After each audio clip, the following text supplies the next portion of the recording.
Radio.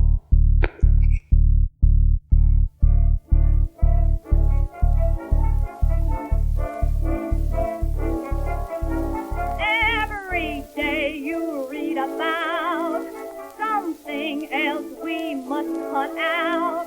How can folks get by with three farmers crying? Don't do this and don't do that. Don't you dare to give. Now if by chance they stop the dance, kindly answer me. What are you gonna do when there ain't no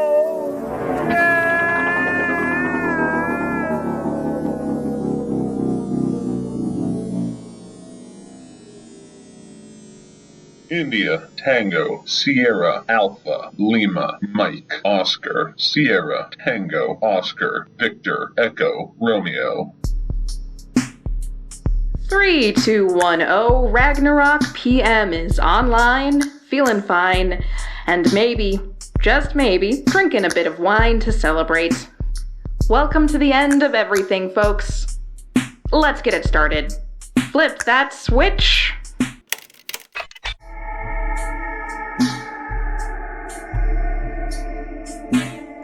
Such a special time for you, for me, for all of us, really. Breaking out, breaking free, breaking down for a select, special few of us, and of course, breaking through to the other side.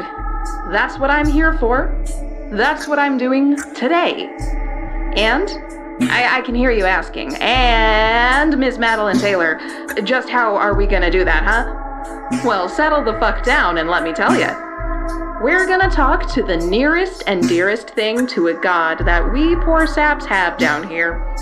The biggest of the big kahunas, especially when he controls each and every bit of your destiny, don't you know?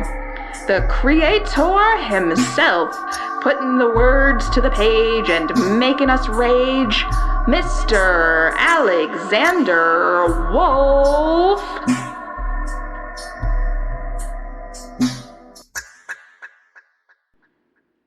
Madeline.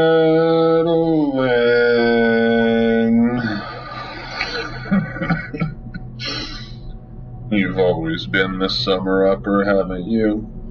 We just never let you have a spot at the beginning. Why did we do that? We had a plan for it. I'm almost sure of it. My apologies, everybody. That is certainly and absolutely not Alexander Wolfe. Apparently, we're working with some open phone lines here. How about you go fuck yourself, Miss Madeline Taylor? Abrasive and confrontational. Shocker. Well, we do the best we can. Ladies and gentlemen, guys, gals, and non-binary pals, may I present the Shitbag Supreme, the reason for every sad season, the mean, green, and ever so lean, Edward Hoffman. Thank you. You know how much a shadow loves a spotlight. It just throws us into harsh relief. Shockingly enough, though, I didn't just come to fuck everything up for you here. I'm better than that, despite your opinions and your memories. I see your fucking plan. You want to bring Alexander in to answer some questions. Big meta thing. The author talking with the characters. It's very fun. It's very Luigi Pirandello. Kind of classic at this point, but not bad. Not bad. However, respectfully, you seem to have forgotten your places here. What the fuck yous was all put here for? All you are. All you've ever been. Just a vessel for horror. Just a jug for something scary. A pipeline for bad feelings. So, respectfully, how about you just sit the fuck down, play your little part in this game, tell a little boogeyman ghost story for the nice people listening, huh? And if not, well, let's just say, I've got connections. I know your boss. Do the right thing.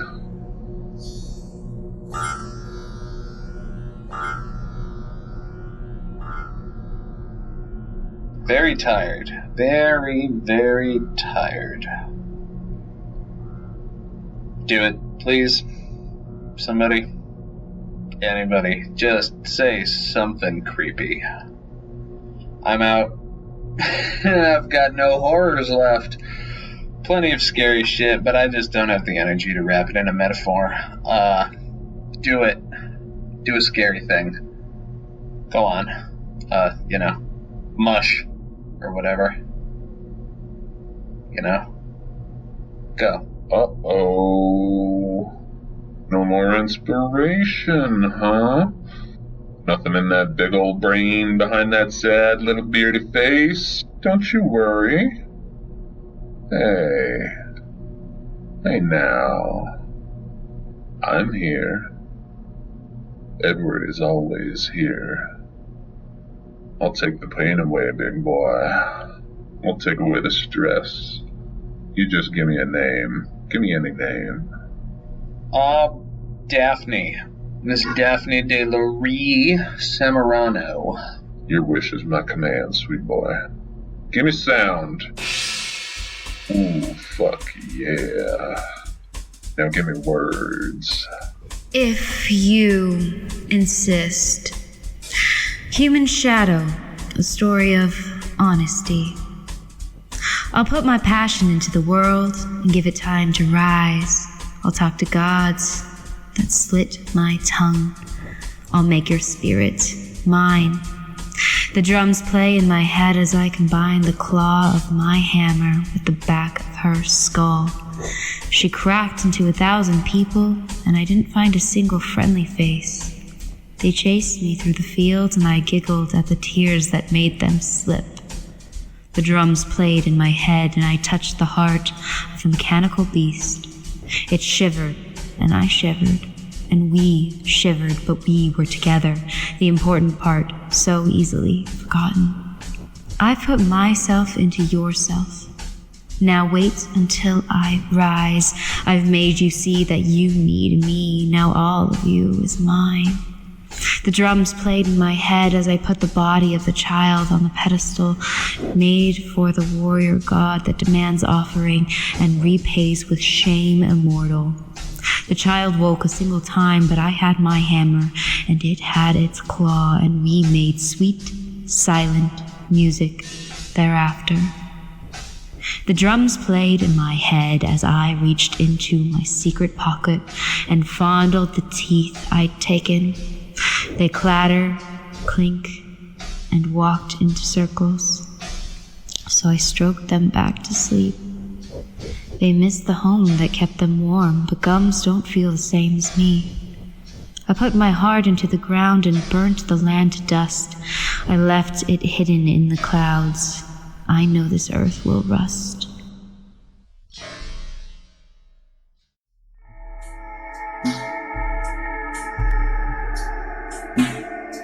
Here in the Ragna-Rock studios, located on one of the darker of the Wolf Mountain slopes, we know how much it's worth to be able to just take a moment to relax, to look up at the stars near the glowing embers of a campfire and just be.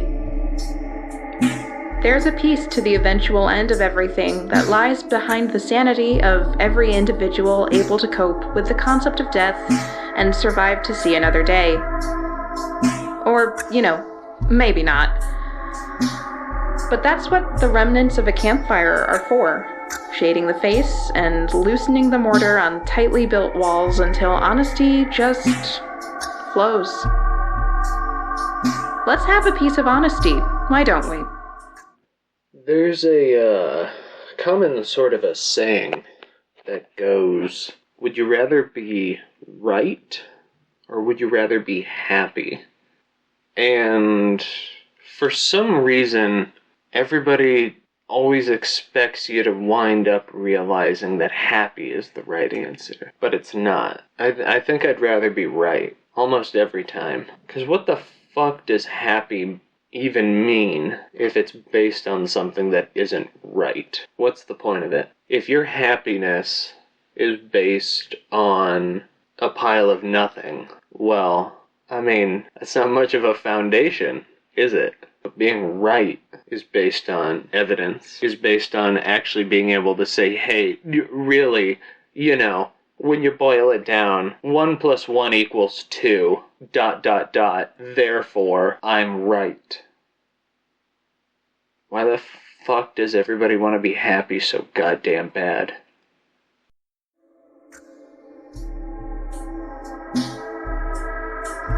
Talking and even more talking. Why can't this thing just die? Hell, why was it even made in the first place? Why is every character written as some sort of bullshit jive turkey asshole or a vaguely hick-esque stereotype living down a dirt road far from towns with their people and their education? It's because, right here, right now, for the 5 of us, God has begun to die. Wrong. Wrong, Madeline Taylor. Wrong. God started dying before he ever thought of your sorry little ass. You think something like genuine radio comes out of somebody having a damn good time? Absolutely not. Your life, your story, everything you are is just the result of a man getting his little baby feelings hurt, drinking all the liquor he can afford, and attempting to justify the littlest, most bitchy breakdown by calling it writing. As I was saying, God has begun to die, and we can only assume that we die with God. Because to live without, there's a fear there. Fear of the undirection. Fear of the still. Fear of being nothing but a static reminder that something hated itself enough to make you. But before the death, if there is a death, and before the weeping, if there is any weeping, and before the great stillness, if such a thing even exists at all, we will do our duty. Janie Boo, beaten and broken, made into a clown, the first to see past the bullshit and the first to call it out. Why don't you tell us a story?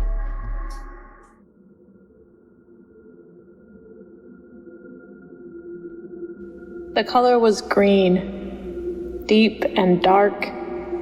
The type of green that makes you look at a plant and say, yes indeed, this here is one healthy plant. Just look at that green.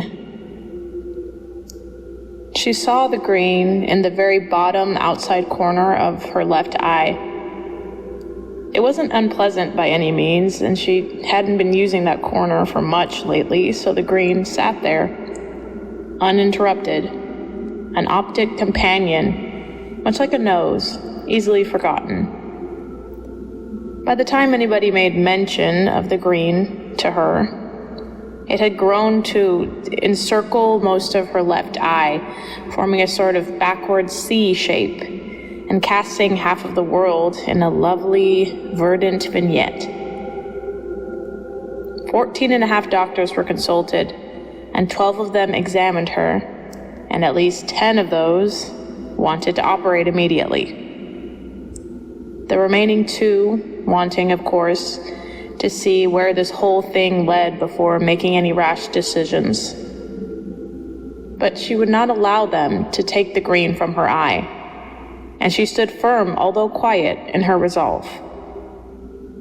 One by one, her original friends and family dropped away, replaced by those that seemed to understand what it was like to see a world made increasingly green. But their eyes held no color on the edges, and so they were eventually driven away as the color continued to spiral inward. She lives away from people now, away from the adoration and the admonishment of those without the gift of the green eye. She lives comfortable and almost entirely silent.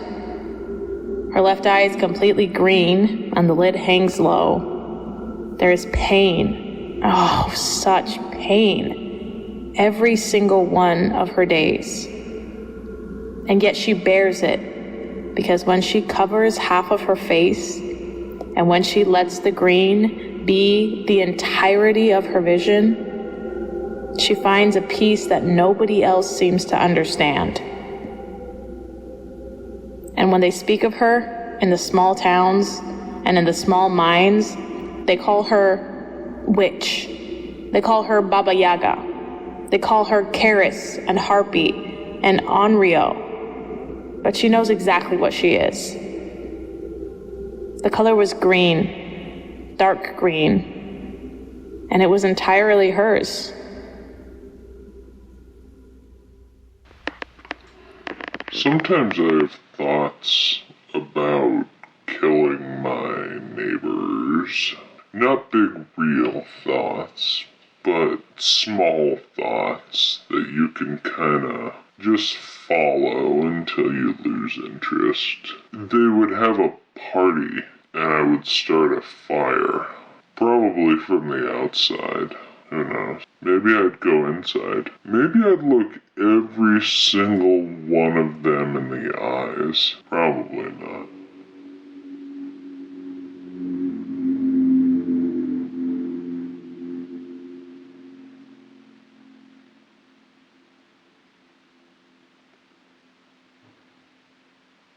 Fuck, the world is loud.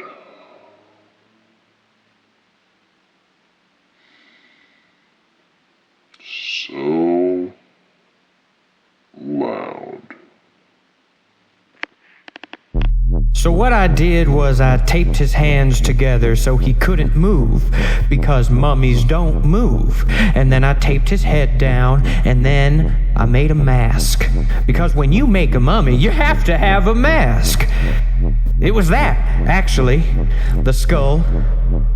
I looped my dad's belt through it to hold it on, and I took a wire clothes hanger and I straightened it out.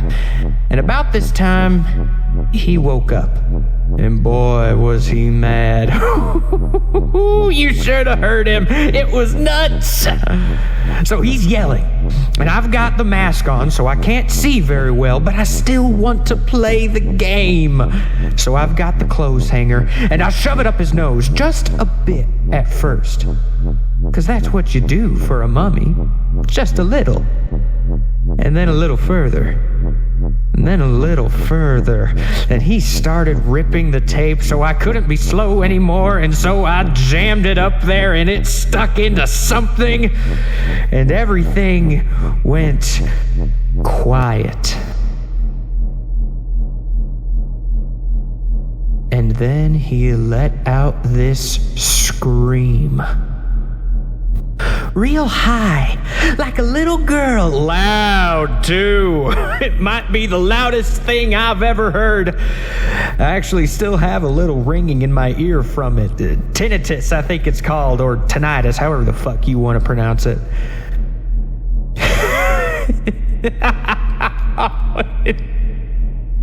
It's kind of funny. Huh? I can't hear much else out of this ear except a real high-pitched whine. Sounds almost exactly like my dad that day if you turned down the volume. Just a little version of my dad in my head, and he's always screaming. Yeah, weird, huh? Fun to play with, though. He didn't move at all on his own after that, but you could put him in any position and he would sort of stay there. The arms and stuff, the legs were still fucked. He was like a big action figure. If I'm being honest, he was more fun than the book. Until Mother found out. She knew something had happened, of course. I guess she must have thought he was just getting on toward dying. Weirdly enough, he actually kind of got healthier after that. Liquid diet on a rigged up feeding tube, no booze, actual water. Ugh. Life is funny, huh? We all lived like that for 2 years until... well... until Mama found out.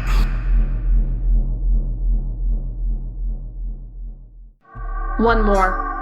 Just one last piece of the puzzle. Come on now, show yourself. You know you want to. There they are. I knew they'd be here. I knew they wouldn't drift too far. Let's give a warm 3-2-1-0 welcome, everybody. It's Average Joe.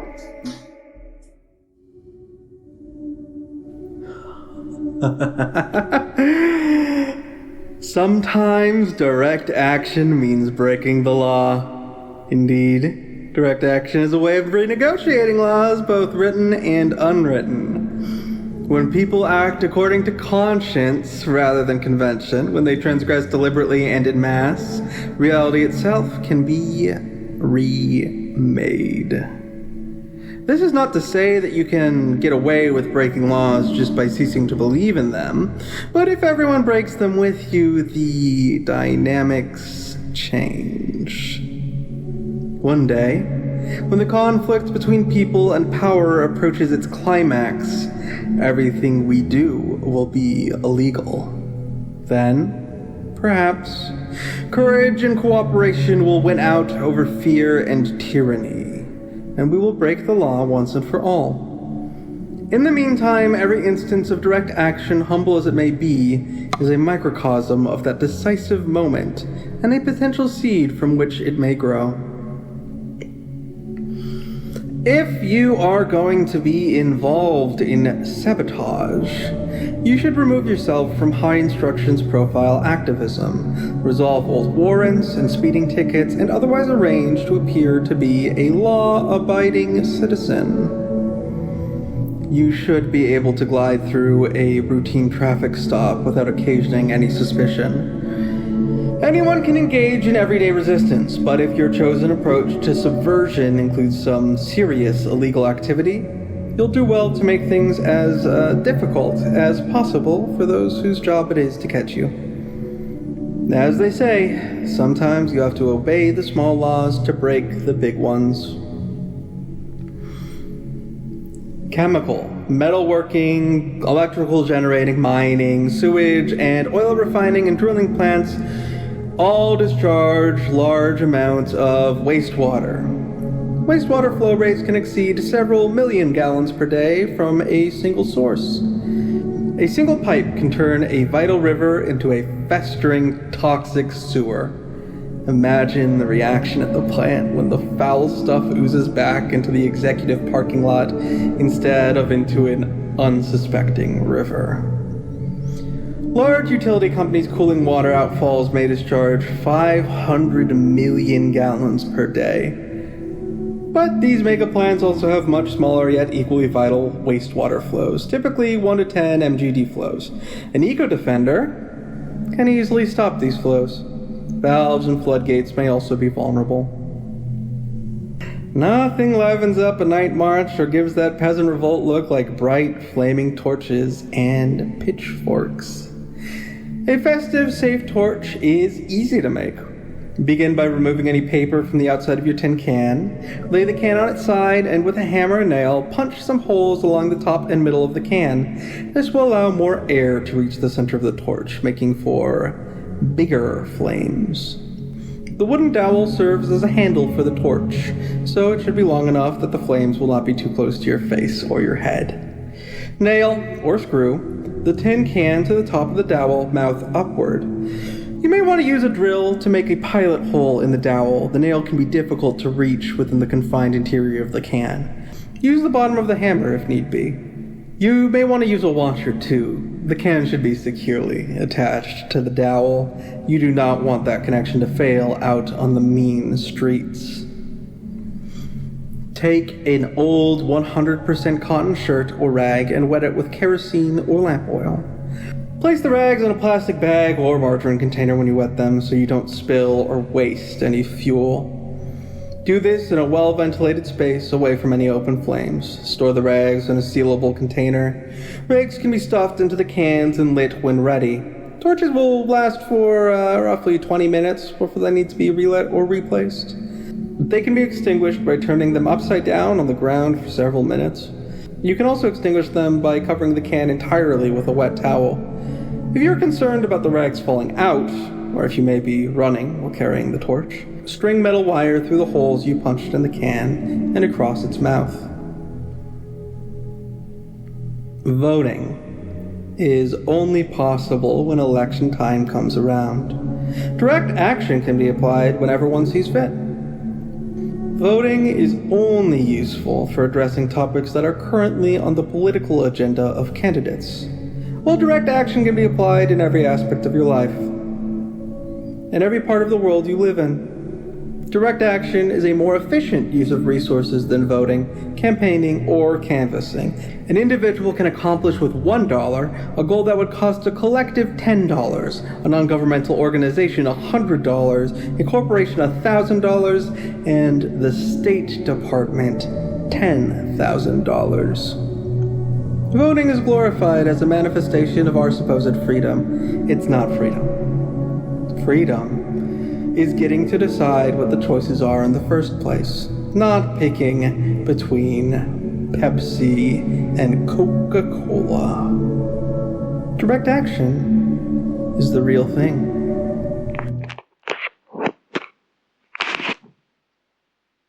In my head, there exists a radio tower in a field of grass, knee height. Whatever you are, knee height. And you stand before it, and you look up at its blinking light, and you say, you know what, maybe today, maybe. But then you look past it, and you see another light, and another, and another, and so on, and so forth. And you realize you're 1 in 1,000.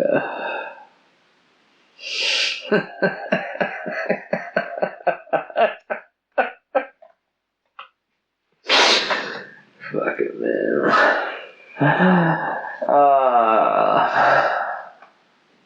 And you know what? You realize there's 2 of you here. And you realize it never really mattered.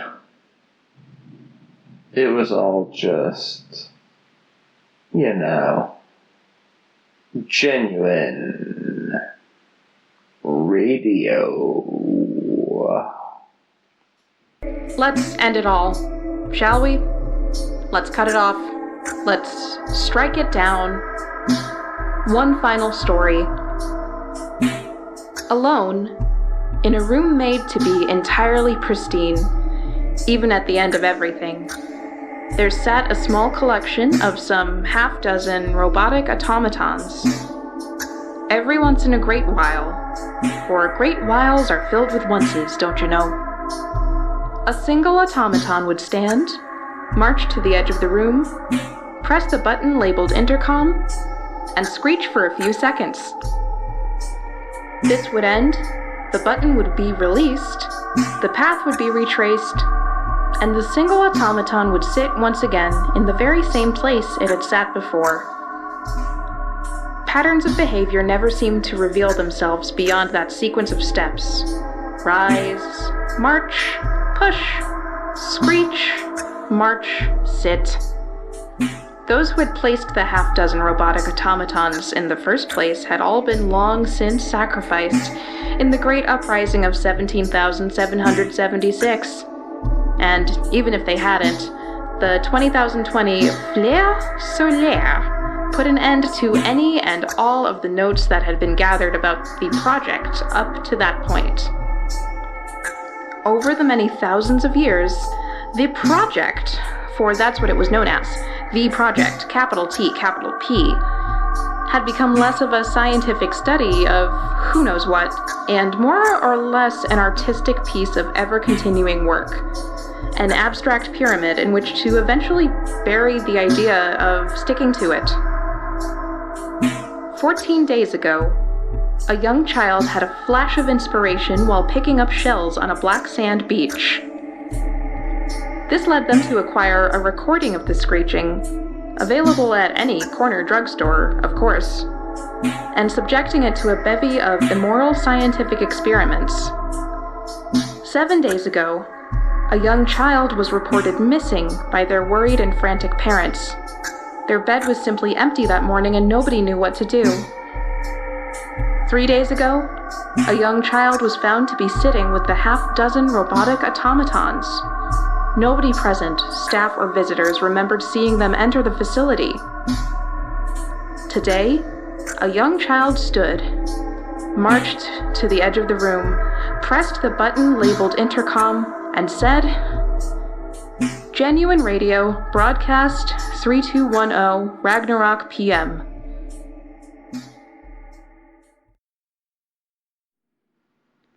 Goodbye.